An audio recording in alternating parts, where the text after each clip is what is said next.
પાંચ વર્ષમાં કોઈ દેખાડો નહીં દેતા ના તમે આયા છો થીમ કે પેલા 5 વર્ષમાં કોઈ દેખાડો નહીં દીધો ના મેં પોતે કીધું તું કોઈ પણ આવશે ગાર ફોડીને વાત કરે।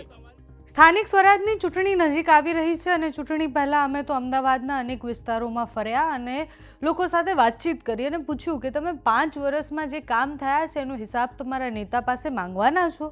મોટાભાગના લોકોનું એવું હતું કે હવે કંઈ અપેક્ષા બચી નથી, કારણ કે હિસાબ માંગો કે કંઈ પણ કરો જવાબ તો મળતા નથી।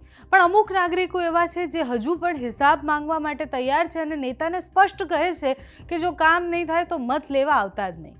સુરતથી થોડા દિવસ પહેલાં એક વિડીયો સામે આવ્યો જેમાં ભાજપના નેતા મત માંગવા માટે ગયા, પ્રચાર માટે ગયા અને એમને ઊભી પૂંછડીએ ત્યાંના સ્થાનિક લોકોએ ભગાડ્યા, પાણી બતાવ્યું ને કહ્યું કે જુઓ આ કેટલું ગંદુ પાણી આવે છે, તમારે મત લેવા છે એટલે તમે અત્યારે આવ્યા છો। આવી જ સ્થિતિ અમદાવાદમાં પણ થઈ। અમદાવાદના બોડકદેવ વિસ્તારમાં ગઈકાલે પ્રચાર માટે ભારતીય જનતા પાર્ટીના કાર્યકર્તાઓ અને નેતાઓ ગયા।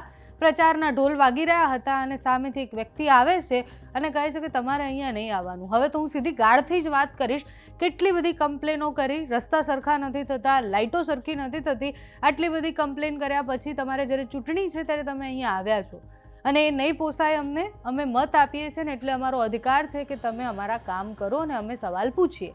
આ આખો વિડીયો જે છે એ સોશિયલ મીડિયા પર ખૂબ વાયરલ પણ થઈ રહ્યો છે અને સાથે જ બધા પોતપોતાના વિસ્તારનું લખી પણ રહ્યા છે કે અમારા વિસ્તારમાં પણ આટલી સમસ્યા જ છે।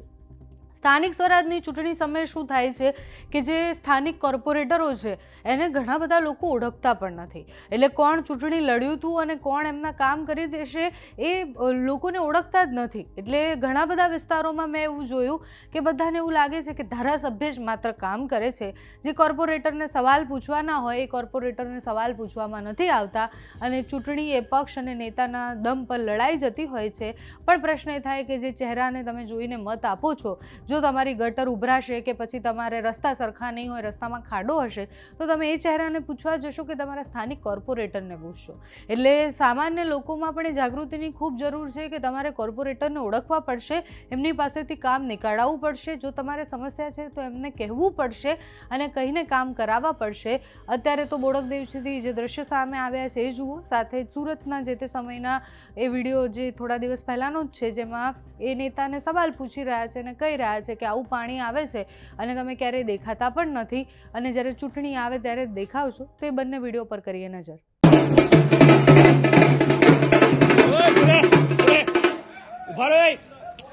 5 વર્ષમાં કોઈ દેખાડો નહીં દેતા ના તમે આયા છો થીમ કે પેલા 5 વર્ષમાં થોભલાઓ જુઓ, કમ્પ્લેન કરી થાકી જો, કોઈ થોભલા બદલવા આયા?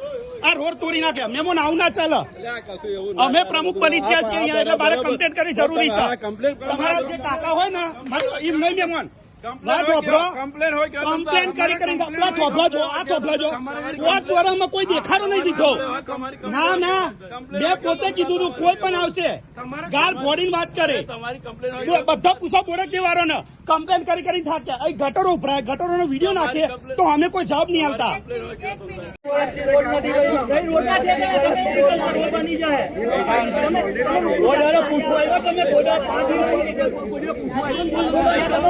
વિડિયો કેમ નહીં ઉતરે ભાઈ, કેમ નહીં ઉતરે, કેમ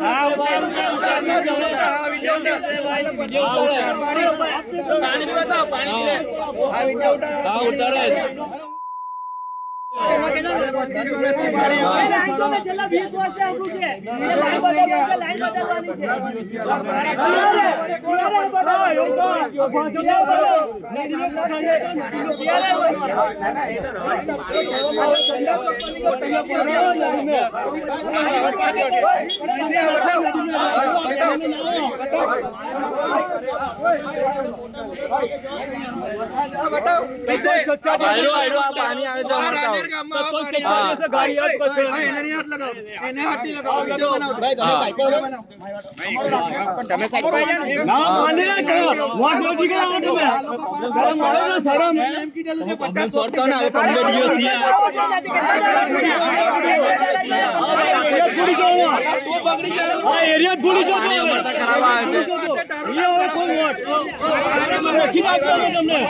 ભાજપ